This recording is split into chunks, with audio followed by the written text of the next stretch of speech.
ఓం మహాగణపతే నమః. ఓం సరస్వతే నమః. ఓం హయగ్రీవాయ నమః. ఓం మహామృత్యుంజయాయ నమః. ప్రియమైన ఆత్మబంధువులారా, శ్రీమద్ రామాయణంలోని అత్యంత పవిత్రమైనది, శక్తివంతమైనది, పఠన యోగ్యము, పారాయణ యోగ్యమైనటువంటి సుందరాకాండ ప్రవచనము 6వ భాగానికి మీ అందరికీ స్వాగతం, శుభస్వాగతం, సుస్వాగతం. అయోధ్యవాసి రామ్, దశరథ నందన రామ్. మరి ముందుకు వెళ్దామా? చంద్రోదయం అయిందండి. చక్కగా హనుమంతుల వారు లంకలో ప్రవేశించారు. ఎప్పుడైతే లంకలో ప్రవేశించారో లంకాది దేవత కళ్ళల్లో పడ్డాయండి. చాలా వికృతంగా ఉంటుంది, విస్తృతమైన దేహం కలది. పెద్ద వికటాట్టహాసం చేసి హనుమంతుల వారికి అడ్డంగా నించుని ఇలా హనుమంతులను ఉద్దేశించి అంటుందటండి, కస్త్వం కేనచ కార్యేణ యః ప్రాప్తో వనాలయ కథయ స్వేహ యత్తత్వం యవత్ ప్రాణాధరంతి తే.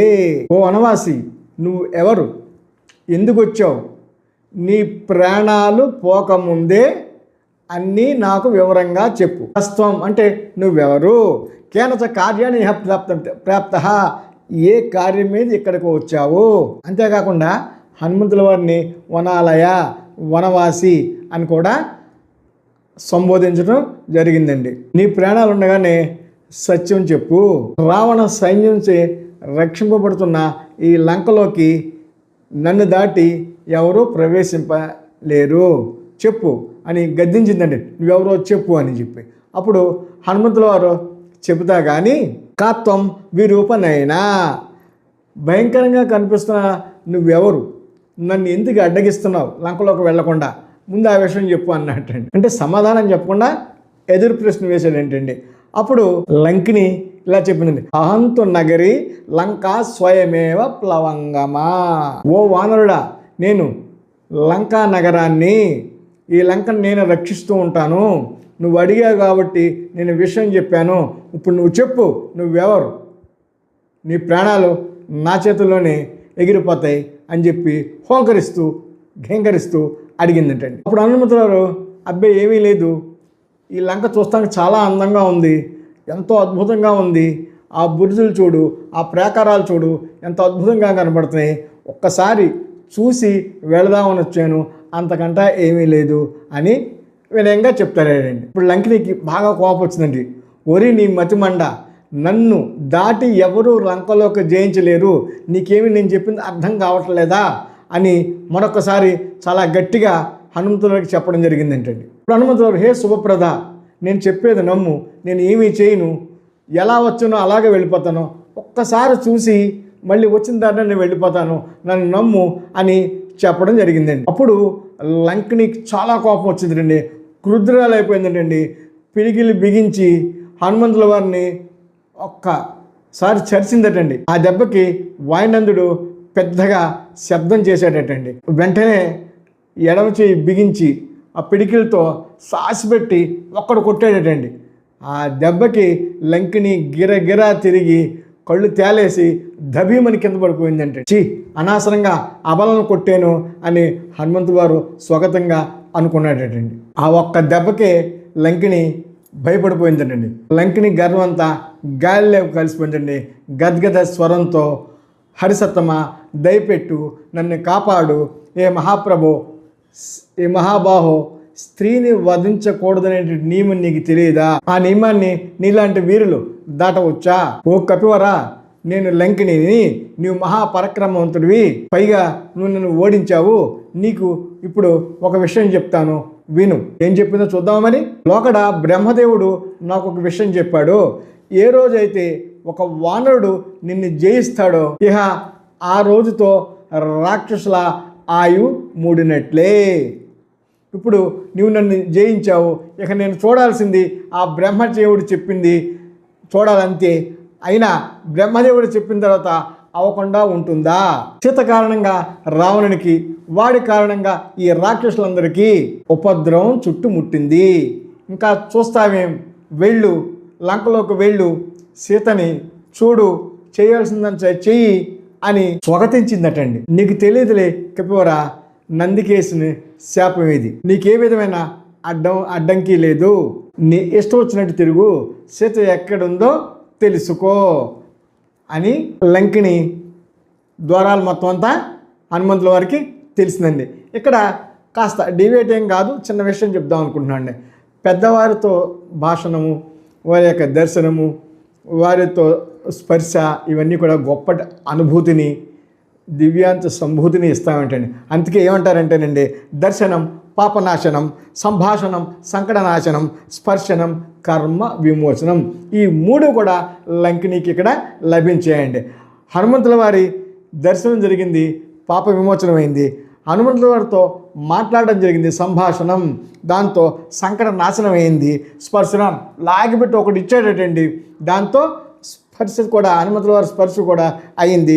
దాంతో కర్మ విమోచనం అయ్యి బ్రహ్మదేవుడు చెప్పింది, నందికేతుని శాపం అన్నీ గుర్తుకు వచ్చి, అవును ఇదే సమయం, ఈ రోజుతో రాక్షసులకి కాలం సమాప్తమైంది, రావణాసురుడు కూడా త్వరలో అంత అర్థమైంది. అంటే ఆ నందికేతుని శాపం వీడికి గుర్తుకొచ్చింది, రాక్షసులకి మూడిందని కూడా అర్థమైంది. అదే చెప్పింది. ఎక్కడి నుంచి మొదలుపెట్టింది? అహంతు నగరీ లంకా స్వయమేవ ప్లవంగమా. అహం అంటే నేను లంకాది దేవతలని మొదలుపెట్టిందండి. మనం ఈ నేను అని మనం కూడా వాడుతుంటాం, చాలా గర్వంగా వాడుతాం, చాలా గొప్పగా వాడుతూ ఉంటాము. మనం తెలుగులో నేను అంటామండి, ఇంగ్లీష్లో ఐ అంటాం, సంస్కృతంలో అహం అంటాం, హిందీలో మై అంటాం. ఇదే అహం భావన, దేహాత్మ భావన. హనుమంతుల వారు ఈ అహంభావాన్ని దాడితే కానీ లంకలోకి వెళ్ళలేరు. ఇక్కడ అడ్డంగా లంకిని అనే అహంభావం వచ్చింది. ఈ లంకిని జయిస్తే కానీ అహంభావాన్ని జయిస్తే కానీ లంకలోకి ప్రవేశం లేదు. ఇది అర్థమైంది. హనుమంతుల వారు ఈ అహంభావాన్ని కూడా దాటి లంకలోకి అడుగు పెట్టబోతున్నారండి. ఇప్పుడు మనం ఇలా కూడా చెప్పుకుందాం. సీతాన్వేషణలో హనుమంతుల వారికి లంకిని అవరోధము, సత్యాన్వేషణలో సాధకులకు అహంభావన అనేటువంటిది అడ్డొస్తూ ఉంటుందండి.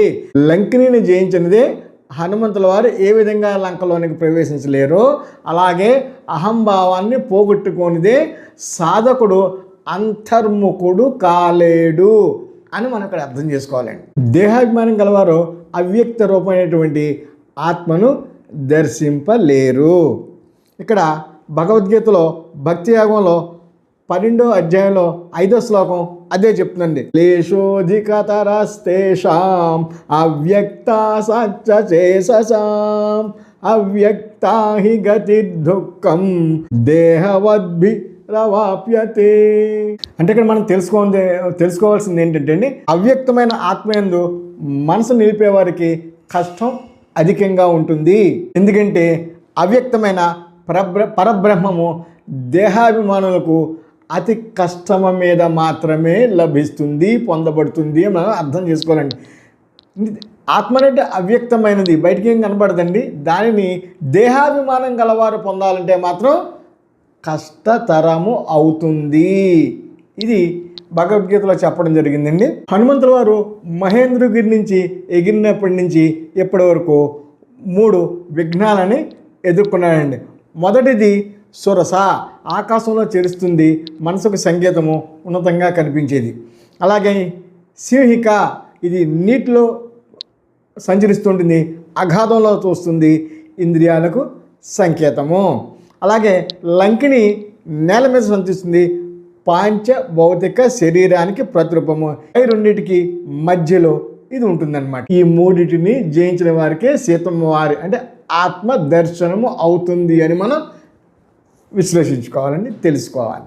అర్థమైంది కదండి. ఇక మనం విషయంలోకి వస్తే, లంకిని చక్కగా ద్వారాన్ని ఓపెన్ చేసి హనుమంతుడిని లంకలోకి వెళ్ళమని, అంతా శుభం కలుగుతుందని సీతమ్మ వారికి వెతకమని చెప్పినా కూడా అక్కడ ఏంది, అద్వారేణ మహాబాహో ప్రాకారమభి పొప్లవే.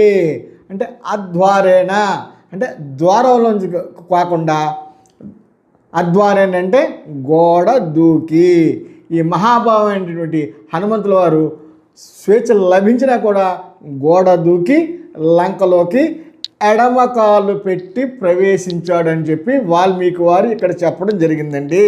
వాల్మీకి వారి కవిహృదయాన్ని అర్థం చేసుకుంటే శత్రువుల పురంలోకి ప్రవేశించేటప్పుడు ఒక రాజనీతి ఉంటుందంటండి. అదేంటంటే ద్వారం గుండా వెళ్ళకూడదండి. ఆ ద్వారానే, అందుకని బంగారు ప్రాకారాలు ఉన్నాయని చెప్పా కానీ బుజులు వేస్తే ఆ గోడ దాటి హనుమంతుల వారు వెళ్ళారు.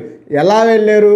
తన స్వామి అంటే రామచంద్రుల వారి కార్యార్థమై వెళ్తున్నాడు కాబట్టి స్వామి యొక్క శత్రువుని రావణుడి నెత్తిపైన కాలు పెట్టినట్లుగా ఎడమ కాలు పెట్టి లంకలో ప్రవేశించాడు అని చెప్పారండి. ఇక్కడ మన బృహస్పతి గారి ఒక వచనం ఉందండి, అది మనం తప్పకుండా ఇక్కడ చెప్పుకోవాలి. ప్రయాణ కాలేచ గుహప్రవేశి వివాహ కాలేపి చ దక్షిణాగ్రిం కృత్వాగ్రత శత్రుప్రవేశే వామం నిదధ్యాపరతో నోపాలహ.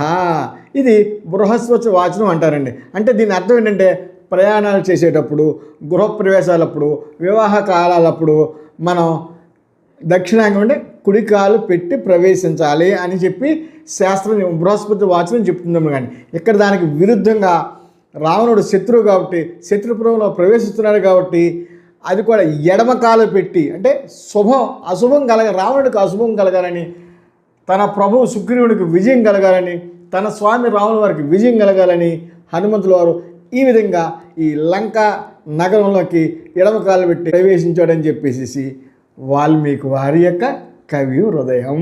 హనుమంతుల వారు లంకలో కాలం మోపేశాడండి, ప్రాకారాన్ని దాటి దిగిపోయాడు.